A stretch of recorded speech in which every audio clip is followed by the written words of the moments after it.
well, what do you mean by believe? Like, do you mean the words? Do you mean to say the words, I believe in God?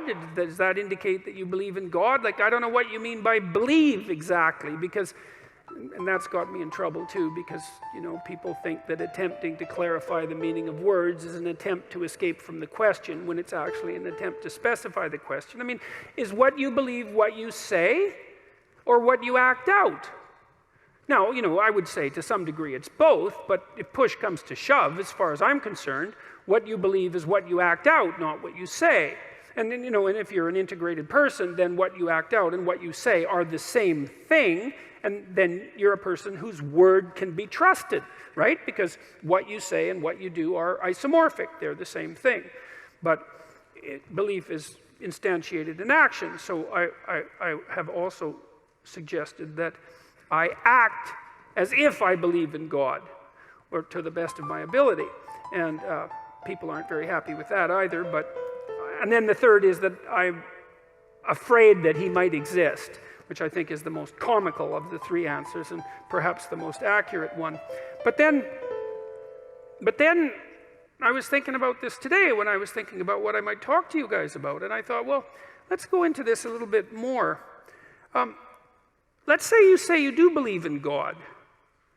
Say, I believe in God. It's like, okay, well, that's hypothetically pretty impressive, I would say. It's like you believe that there's a divine power that oversees everything, that is fundamentally ethical, that's watching everything you do, and you believe that. And so what effect does that have on your behavior if you believe it?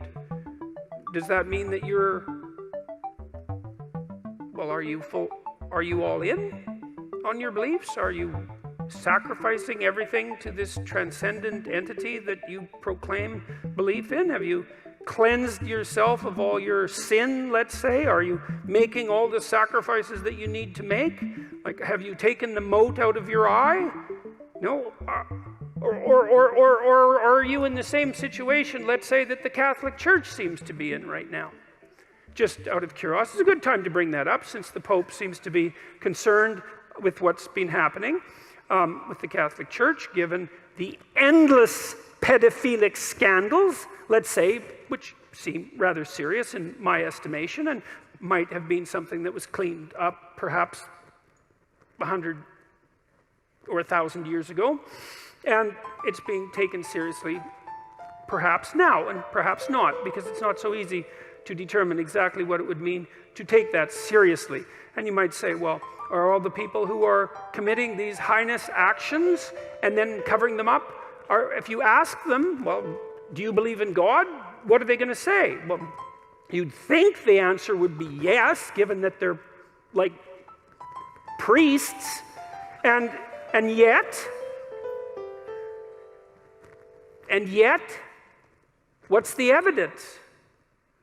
Well, the evidence isn't exactly so clear that the mere statement, let's say, or the mere acting out of the ritual, let's say, and I'm not trying to denigrate the statement or the ritual, but I'm pointing out that that's no indication of your right to say that you believe. Because you got to, and I think this is why it's bothered me to answer this question. It's like, well, what right do I have to say that, to make that claim? I believe in God. Well, what's the claim? Is that the claim that I'm a good person somehow?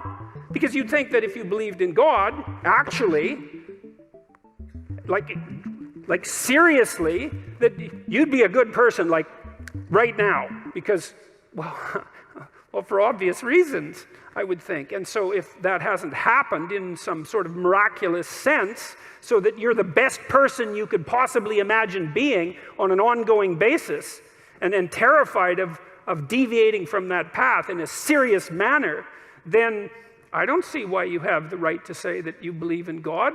You know, one of the things Nietzsche said about Christianity, he was a great critic of Christianity, although also a great friend in a very peculiar way, in that sometimes your best friend is the one who points out your weakest properties, let's say. He said, as far as he was concerned, there was only one Christian, and he died on the cross. And that's a, you know, perhaps an extreme statement, but one worth giving some consideration to. It's like, well, then you look at what are you called upon? Let's say if you're going to proclaim yourself as a believer, you know.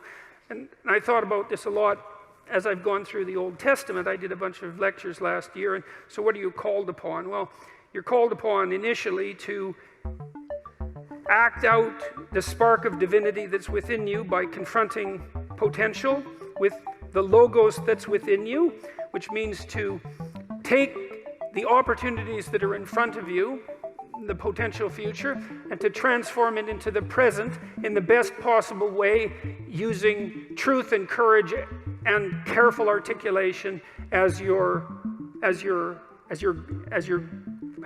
guide. So that's the first thing you're called on to do. That's a major deal there. That's a tough one. And then the second is to make the proper sacrifices. That's the Cain and Abel story. Is like you want something, you genuinely want it, you want to set the world straight, then you let go of what's necessary and you pursue. You let go of what isn't necessary, no matter what it is, and then you pursue what's necessary, and then maybe you sacrifice your children to God. That was the story. That's one of the next stories that comes up, of course, and you think, well, that's pretty damn barbaric, and the way the story's laid out, of course it is, but that isn't exactly what it means. It means that what you try to do when you raise children is that you try to do everything you can to impress upon them by imitation and by instruction and by love and by encouragement that they are crucial beings in the world whose ethical decisions play an important role in shaping the structure of reality itself, and that they have the moral responsibility to do that. And you get your ark in order, that's your family, let's say, so that when the storms come, you can stay above water for the 40 days of flooding, and you're capable of leading your people through the desert when the desert makes itself manifest, and you can escape from tyranny properly because you're wise enough to see it, and you take the full burden of being on yourself, all the suffering that's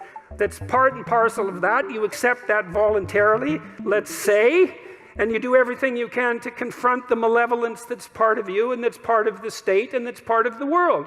And you make a garden around you. That's the paradise, a walled garden. It's a walled, well-watered place, so the forces of nature and society exist together in harmony, and you place your family in that so that they can live properly. And you treat your enemy as if he's yourself, and the same with your brother. And, well, then you can say, then maybe you can say, maybe then you have the right to say that you believe in God.